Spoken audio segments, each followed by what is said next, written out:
So it's that time of the afternoon where we find out a little bit more about property. Hopefully we'll have a little bit more insight about property than we had within this 15 minutes and before.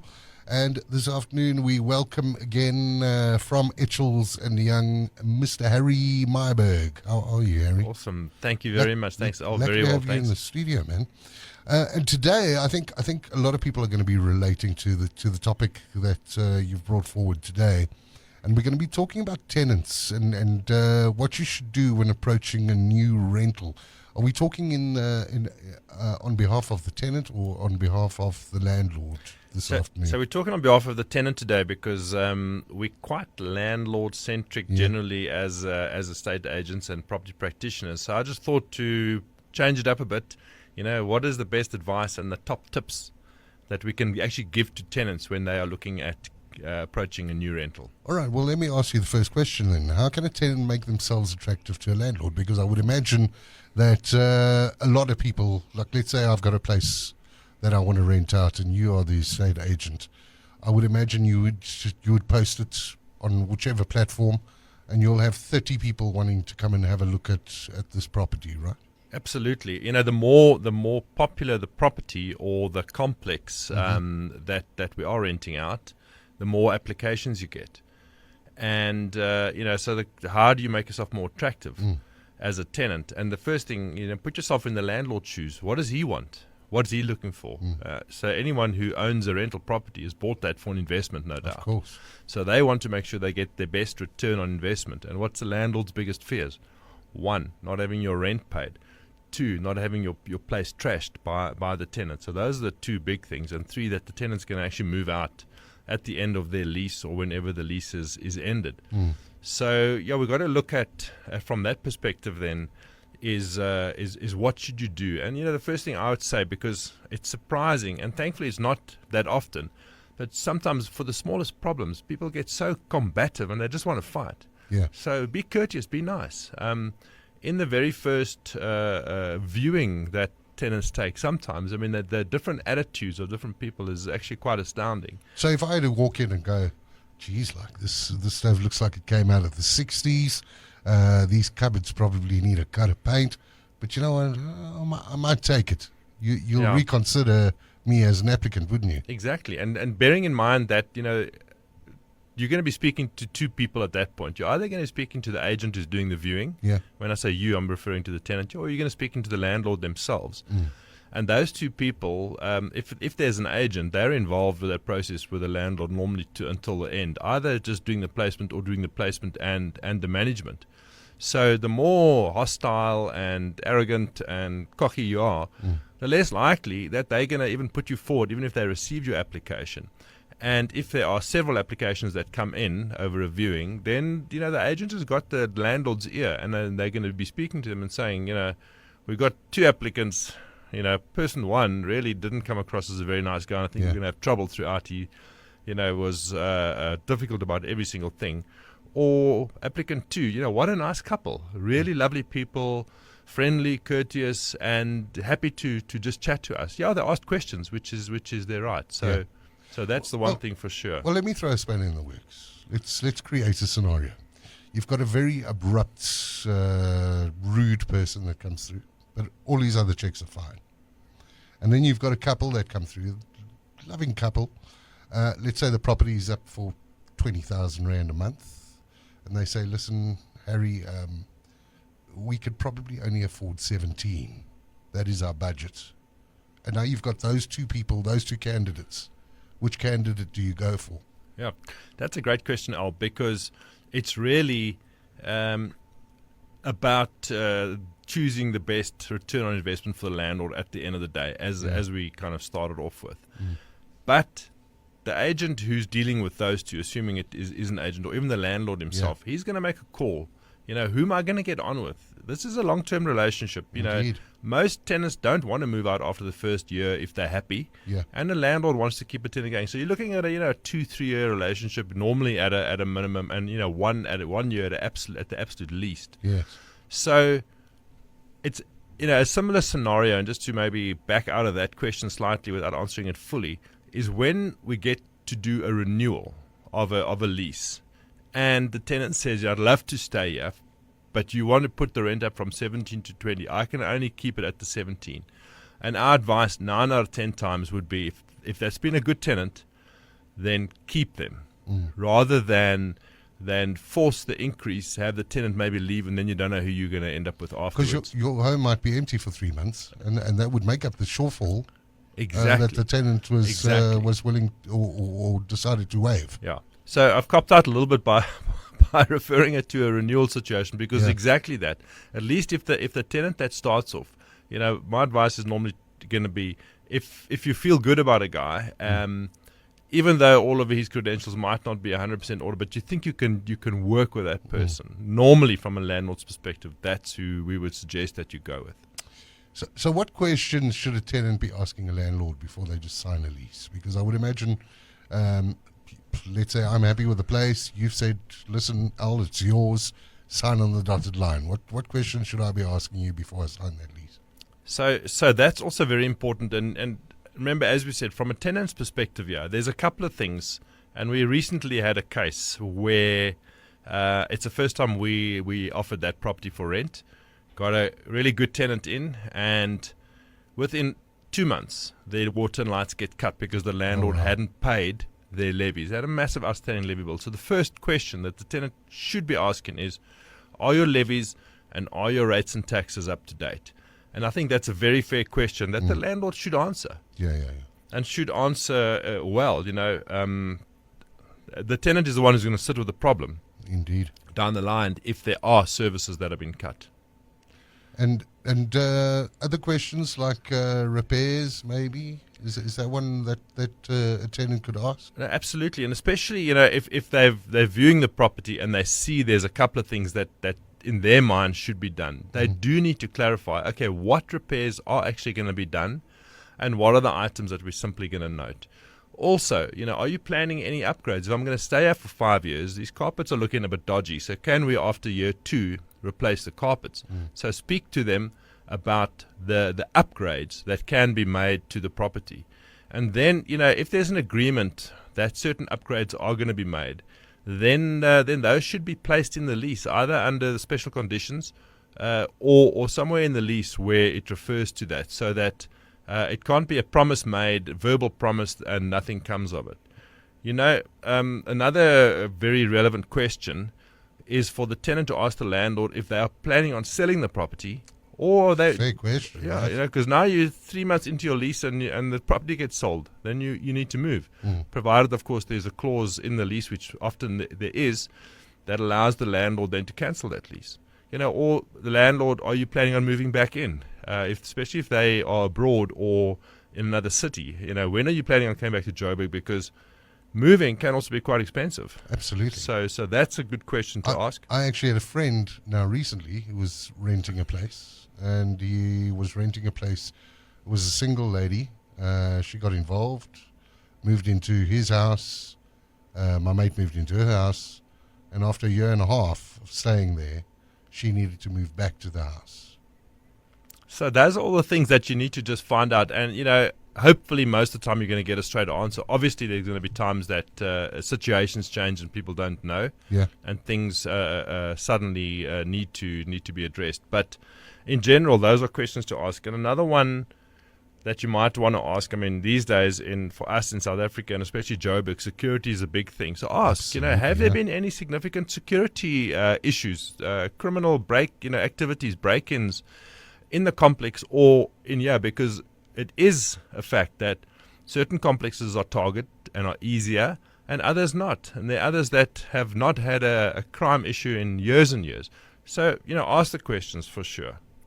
And can I ask why the last tenant left? Would it be in my right to ask that Absolutely. question? You can ask that question, and I think it's a very good question because, again, is it indicating that there's an issue with the property, or was it that particular tenant's circumstances? Obviously, the difficulty here is to get a straight answer out of the agent or the landlord. And sometimes, the agent knows, and sometimes they don't. So they can also say, we're not sure, or we can find out. But it is definitely a question worth asking. Yeah. Now, if I have like something specific that I am looking for, let's say for argument's sake, I need a little bit more power than your normal use. Maybe I've got a little CNC machine that I want to put into the garage and do some hobby CNCing in my garage. But because I have that machine, it uses a lot of power. Could I ask that an upgrade gets done to the DB board to kind of make sure that I don't burn the house down, for argument's sake? So I think that'll probably be a very wise thing to actually do up front. So to find out, often, is there 3-phase electricity in that house? Because if there is, that normally caters for a higher usage. But if not, for sure, and the landlord might say to you, and you might need, reach a compromise here. Look, that's going to cost me 20 grand.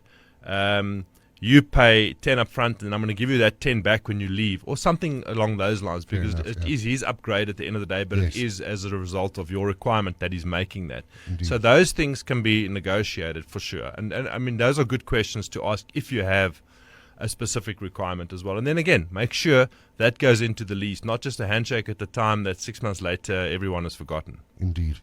Now, what other advice would you give a tenant looking for a new rental? The first thing is, and we are in a phase, the information age right now. Everything's available on the web and through Chat GPT and all the rest. But as a tenant, know your rights. I mean, landlords are going to argue that a tenant has more rights than the landlord, which is not really the case. But from a tenant's point of view, know your rights. Make sure you understand the lease that you are signing. Because not only do you have rights in law, but you also have certain obligations in terms of that lease, Understanding the terms, and especially those important terms like, can the landlord cancel this lease if he wants to move back in or if he sells it? And often that type of clause can be amended or removed from the lease if the landlord is not planning on selling and is not planning on moving in. He lives somewhere else and he's bought this property 20 years ago or 5 years ago, Sure. As a pure investment property. So for sure, those are things that the landlord or the tenant definitely needs to understand. So if I get a lease and I see in my lease, if I miss a payment, if my payment comes off at the 25th of the month, and if I haven't paid by the 27th, they will charge me an extra 1,500 Rand per day until that lease is paid to term, or whatever you want to call it. Is that something that I would try and strike from the lease? Absolutely. If there is a clause like that in the lease, firstly, it's unlawful. Okay, well, there because we go. The Gauteng Rental Housing Act forbids any late payment penalty, whether it be in the form of a penalty or even an incentive to pay early. You cannot do that. But there are still landlords who will put that kind of clause in the lease. So for sure, that you can most definitely ask to be removed, because it'll actually be unlawful. Any other tips that you want to give us?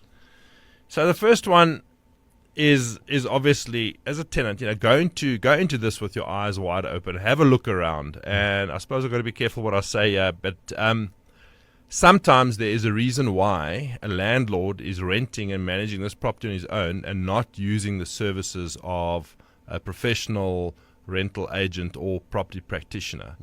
The scary stories from a tenant's perspective that do come back from landlords who manage their own properties, who don't want to pay the fees, is sometimes quite frightening. In the same way, sometimes those landlords are also targeted by unscrupulous tenants because they know this guy's not going to do the proper checks, etc., etc. Yeah. So for that's for sure the one. Go in your eyes wide open. And secondly, as we said at the beginning, this is a long-term relationship, and a relationship needs to work from both sides. So be prepared to build that relationship over time. And not every single point needs to be a massive fight. Sometimes just a chat and a discussion and a bit of a negotiation sorts things out, because you do want the landlord to back you and come to you with help when in the day that you might need it. But if you've been a great tenant for the 3-4 years, he's much more likely to be lenient about making an arrangement with you for a structured payment, for example, because something has happened, rather than if you have been combative and fought and argued about every stupid little thing. I would imagine any excuse to get you out, and that would be the first. Exactly. Yeah. And then I would imagine if you want your deposit back at the end of your term, you also have to be quite courteous. And there are certain things that you also have to check before well, exactly. you move out, right? So, in fact, I mean, we go as far as sending every single tenant, when their lease comes to an end, a lovely little letter and tips how to get your deposit back quickly and in full.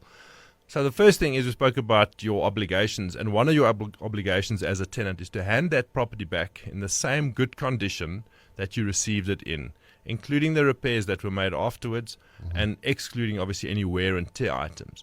That means if you don't hand the property back that's cleaned, now the landlord can take your deposit and he can clean that property. If there's any little thing that's been damaged or broken, he can use your deposit to fix that. And the difference in time frame, just in terms of the Rental Housing Act, if the landlord, if you owe him nothing at the end of the lease, he's got 7 days to pay your deposit back. If he is able to use your deposit because you haven't cleaned something or fixed something that you broke, he has 14 days after that's been restored. And it can take him 2 or 3 weeks to restore it, to hand your deposit back. So the time frame stretches out significantly. But also, just by doing the things that you need to do and showing him and doing that exit inspection thoroughly, doing what you're required to do, means you get that deposit back quickly. And deposits, as I've said before in previous shows, is one of the biggest areas of friction between a landlord and a tenant at the end of the lease. Now, before we check out your property of the week, I see that we have got a voice note in here from Nikki, and I'm hoping it is related to our chat this afternoon. Let's give it a listen before we check the property of the week. Cool. Just something that we had an issue with. When we got our deposit back, we never got the interest paid, and it's most contracts say that it has to be put in an interest-bearing account. And our landlord, who was a bit of a cow, specifically didn't pay us the interest. Yeah, it wasn't thousands and thousands. It's not the point. It's the principle. And I took her to task. It took me 6 months, but I took her to task and I got my interest back. So there's an important life lesson right there. Great question, Mickey. And these are one of the things we see all the time. So when you're dealing with an estate agent, besides the Rental Housing Act, they're also bound by the Property Practitioners Act. And your deposit needs to go into an interest-bearing account, and that interest is for you. Unless you've been specifically advised that the interest is now going to go to the landlord. But which tenant would agree that their interest on their deposit must go to the landlord? Absolutely. And the Rental Housing Act specifies that interest must be paid to the tenant on that deposit. So that's why Mickey won this case, because that's what the law says. So whether it's in the lease or whether it's not in the lease, it's in law. And the interest belongs to the tenant. But again, it happens so often because when you're renting from a landlord direct, that deposit just goes into their normal current account or whatever bank account they have. And come the end of the lease, they take it back out of there with whatever other money they've got in there to pay you back. They don't work out that interest. And another thing that a tenant has a right to do is that at any time during the lease, they can ask the landlord for a statement reflecting their interest. And that's their right. Oh, there you go. All right, let's talk about the property of the week. Yes. So we're going back to our very first show. Yes. And I told you about this most magnificent estate in Maruladal Fourways. So the price has just been significantly dropped. Ooh. So I'm just going to remind you about what this is. Yeah. And I mean, this is something unusual. Properties like this definitely do not come onto the market every day. It's what I classify as a gentleman's estate. It's an 880 square meter house on 12,000. That's a huge house. It's magnificent. Huge it's house. a massive house. Yeah. 12,000 square meters is his stand, and this is all within an estate where there's 7 or 8 other properties. The security, the privacy is unmatched.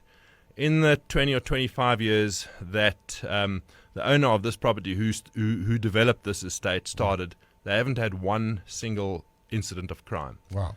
So just that speaks by the volumes. by, one of the owners of one of the biggest security companies in Joburg also lives in the estate. So that's a massive security plus.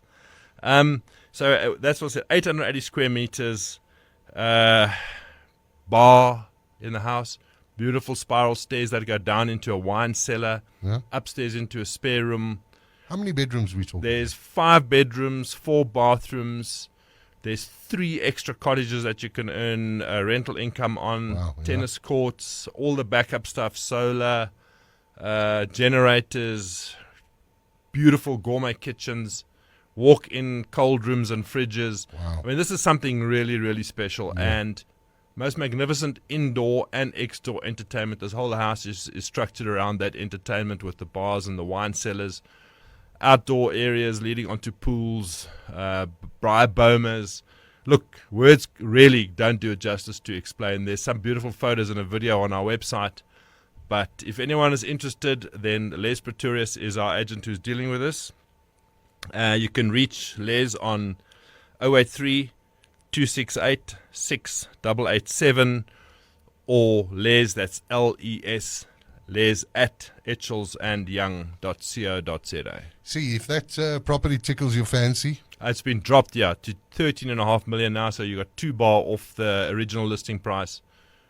Jeez. You want privacy and security, then this is something really amazing.